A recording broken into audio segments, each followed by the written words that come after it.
Дорогие друзья, приветствуем вас на канале Animal Rescue. Подписывайтесь на канал, а мы начинаем. В тайгу идут браконьеры и российские, и китайские легально и нелегально пересекают границу и продолжают охотиться на бесценного зверя и продолжают уничтожать молодняк.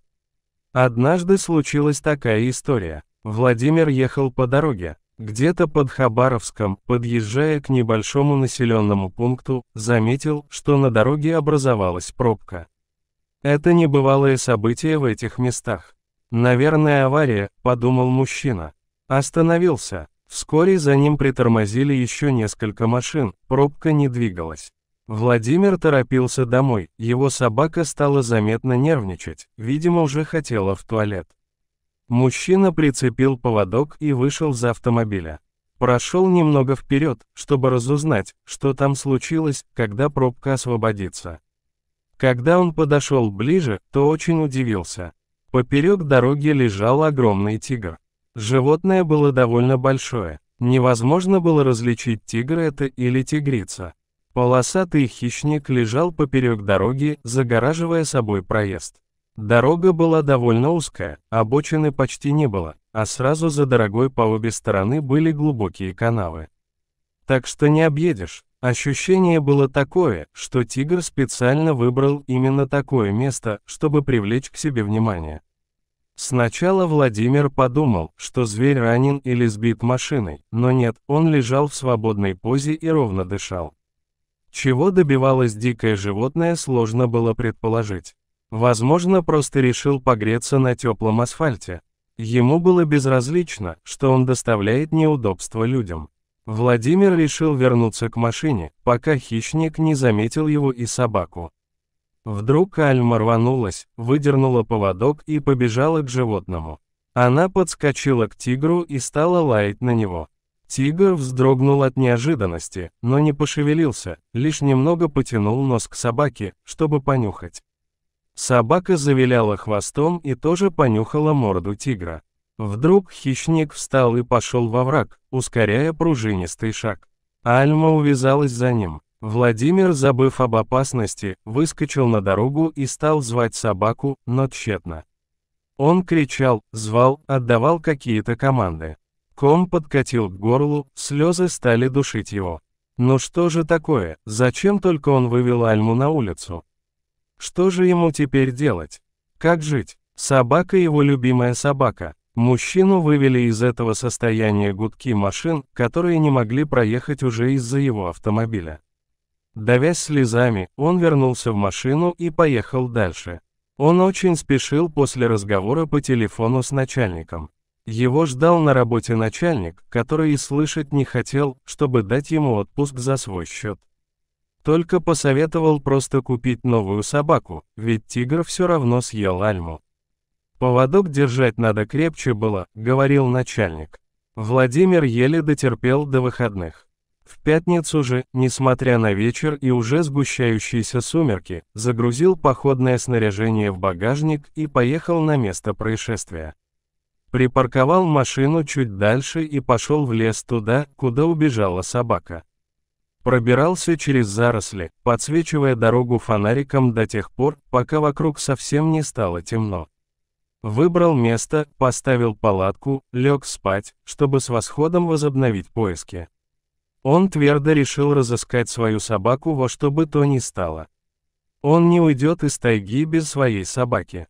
Утром его разбудил восторженный скулёж собаки.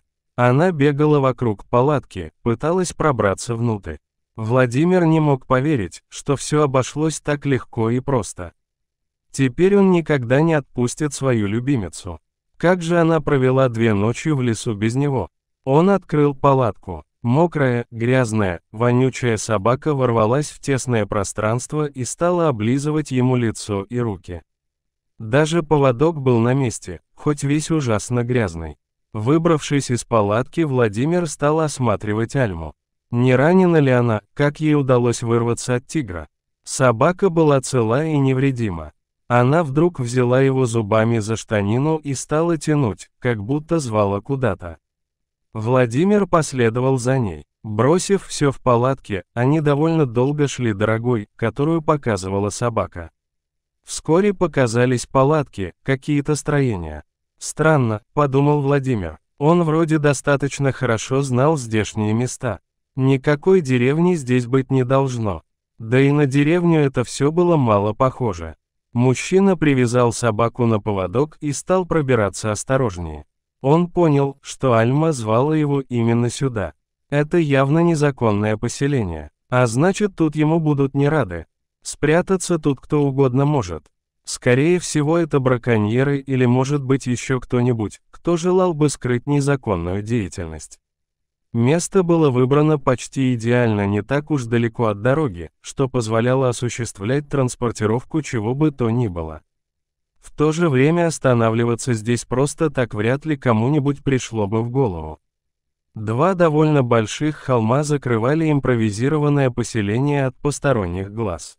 Владимир и Альма пробирались очень осторожно. На удивление вокруг никого не оказалось. Лагерь не выглядел покинутым, но в данный момент никого не было. Возможно, все ушли на добычу, может прячутся. А может просто спят. Приблизился к строениям с другой стороны.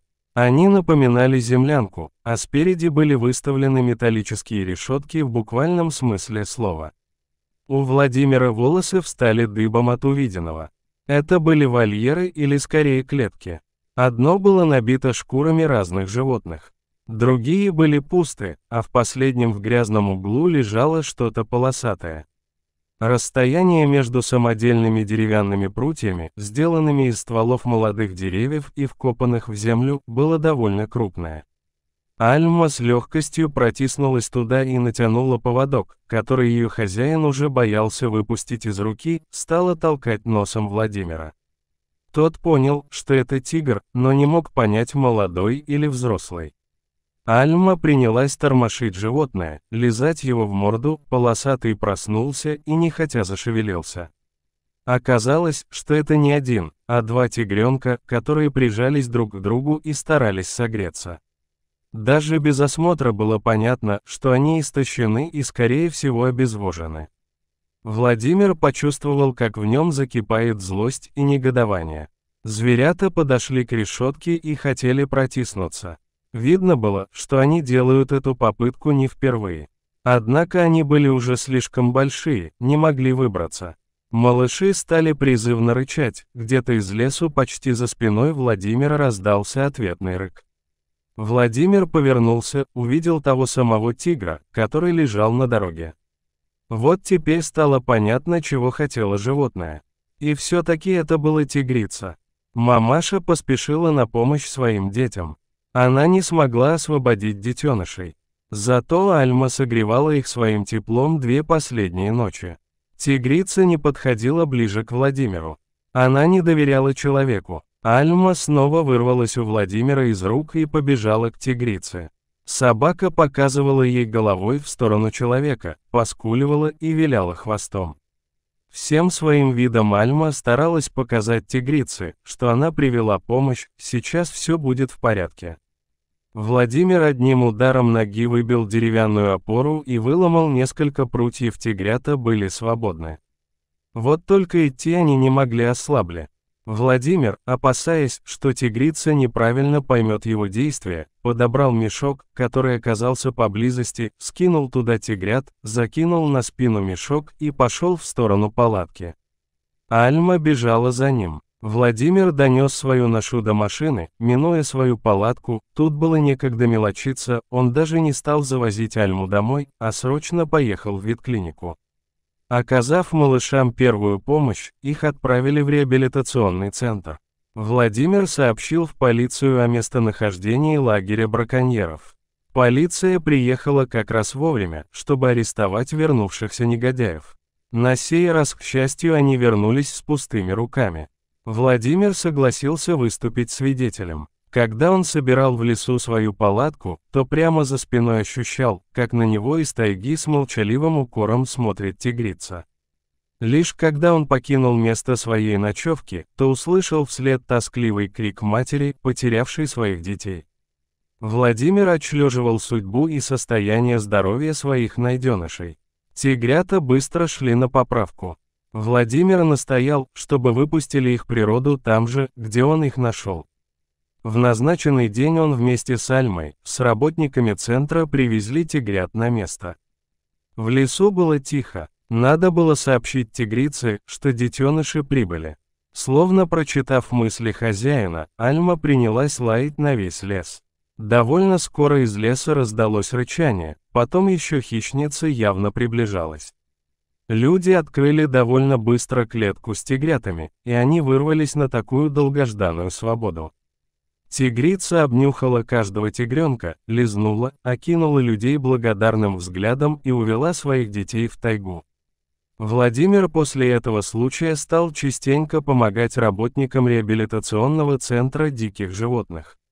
На его счету было еще много спасенных зверей, но тех самых первых тигрят он не забудет никогда. Вот такая удивительная история. Дорогие друзья, если вам понравилось видео, подписывайтесь на канал и не забудьте оставить комментарий. До свидания.